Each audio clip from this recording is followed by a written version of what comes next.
conversations. Okay. It ain't clinical conversations. Yeah. We can learn some shit.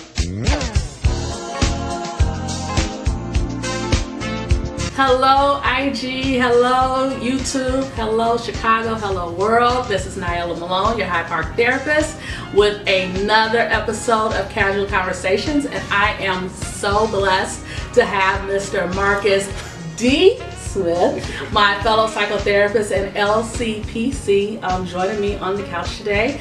Marcus, why don't you tell the world about everything that you're doing for us in our community? Sure. Hey everybody. Marcus Smith here. I've been a licensed clinical professional counselor for 8 years now in the field. Hey. I know, it's been a struggle to get there, right? I know. Right. But I have been working from a range of psychiatric care to outpatient care to residential to now private practice in the last few years.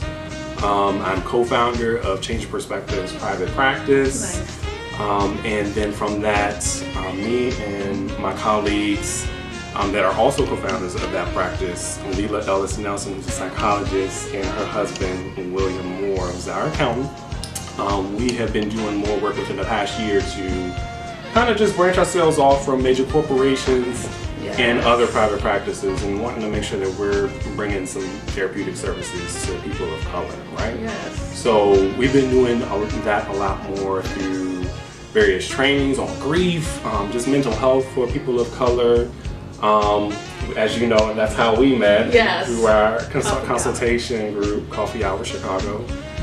That's a group where we provide these spaces for clinicians of color to just come together and just learn some. Can I curse? Go ahead. Oh, okay. Just learn some shit. It's casual conversations. It ain't clinical conversations.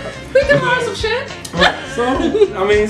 And that's what we need to do. And sometimes, just as people of color, we don't feel safe, in those major corporations that we might work in, to be able to talk about the real work that we're doing with folks that look like us. So we have that, and then also, I'm also providing a support group for gay black men in Chicago.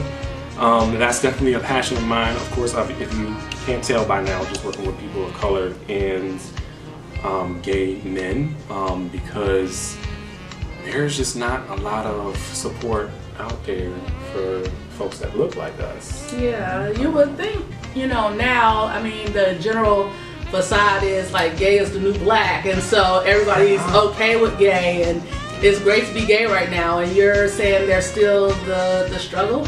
Yeah, so kind of like how Coffee Hour presents like an outlet for those microaggressions within the larger society, and racism and things of that nature, right?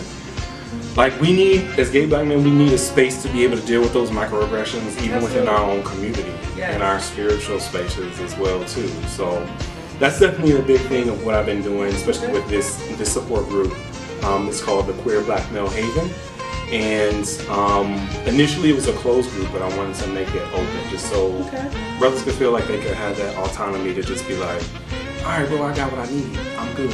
Okay, so you can come in and you can rotate in and out. Exactly. Okay, now when do you all meet and where? Do you want to throw that out there? Sure. So we meet on Saturdays. I won't say where just because of privacy and everything, but if anyone out there definitely is interested in coming to the group, just hit my line. We'll have the link on the bottom, so click on the bottom.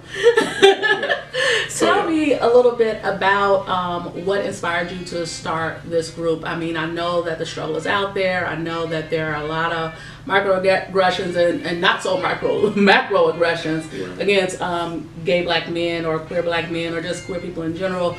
What made you say, you know what, I'm going to do this? Because if someone is trying to find out what they want to go ahead and do in life, they kind of have to really search themselves and find out what's passionate to them.